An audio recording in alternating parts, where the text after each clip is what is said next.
Chapter 11. Now a certain man was sick, Lazarus of Bethany, the town of Mary and her sister Martha. It was that Mary who anointed the Lord with fragrant oil, and wiped his feet with her hair, whose brother Lazarus was sick. Therefore the sisters sent to him, saying, Lord, behold, he whom you love is sick. When Jesus heard that, he said, This sickness is not unto death, but for the glory of God, that the Son of God may be glorified through it. Now Jesus loved Martha and her sister and Lazarus. So when he heard that he was sick, he stayed 2 more days in the place where he was. Then after this he said to the disciples, Let us go to Judea again. The disciples said to him, Rabbi, lately the Jews sought to stone you, and are you going there again? Jesus answered, Are there not 12 hours in the day? If anyone walks in the day, he does not stumble, because he sees the light of this world. But if one walks in the night, he stumbles, because the light is not in him. These things he said, and after that he said to them, Our friend Lazarus sleeps, but I go that I may wake him up.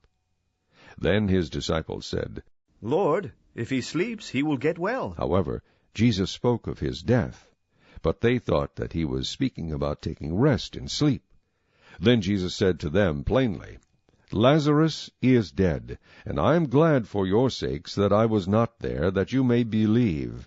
Nevertheless, let us go to him.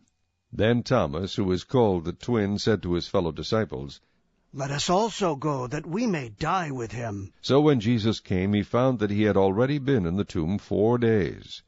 Now Bethany was near Jerusalem, about 2 miles away, and many of the Jews had joined the women around Martha and Mary to comfort them concerning their brother.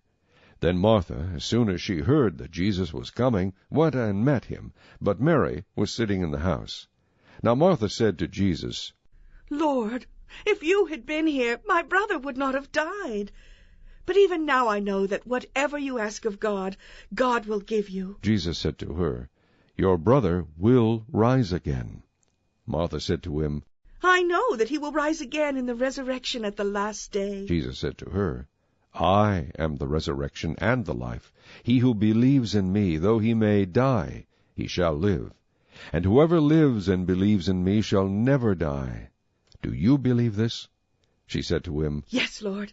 I believe that you are the Christ, the Son of God, who is to come into the world. And when she had said these things, she went her way, and secretly called Mary her sister, saying, The teacher has come, and is calling for you. As soon as she heard that, she arose quickly and came to him.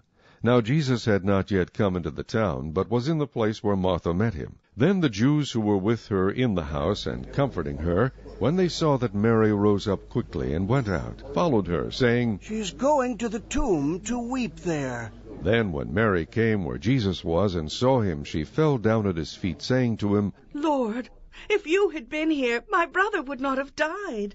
Therefore, when Jesus saw her weeping, and the Jews who came with her weeping, he groaned in the spirit and was troubled. And he said, Where have you laid him? They said to him, Lord, come and see. Jesus wept. Then the Jews said, See how he loved him. And some of them said, Could not this man who opened the eyes of the blind also have kept this man from dying? Then Jesus, again groaning in himself, came to the tomb. It was a cave, and a stone lay against it. Jesus said, Take away the stone. Martha, the sister of him who was dead, said to him, Lord, by this time there is a stench, for he has been dead 4 days. Jesus said to her, Did I not say to you that if you would believe, you would see the glory of God? Then they took away the stone from the place where the dead man was lying. And Jesus lifted up his eyes and said, Father, I thank you that you have heard me, and I know that you always hear me. But because of the people who are standing by, I said this, that they may believe that you sent me. Now when he had said these things, he cried with a loud voice, Lazarus, come forth! And he who had died came out bound hand and foot with grave clothes, and his face was wrapped with a cloth. Jesus said to them, Loose him and let him go.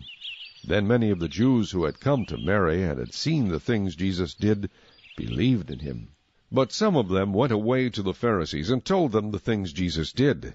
Then the chief priests and the Pharisees gathered a council and said, "What shall we do? For this man works many signs."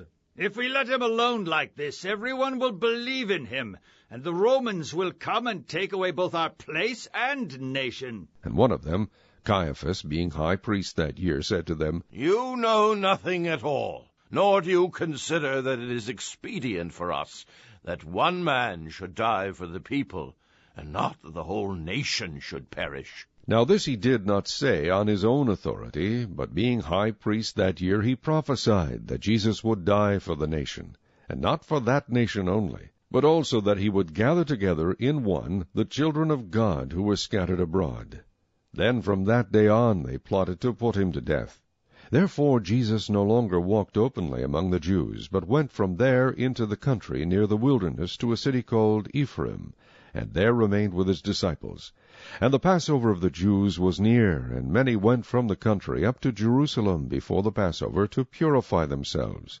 Then they sought Jesus, and spoke among themselves as they stood in the temple, What do you think?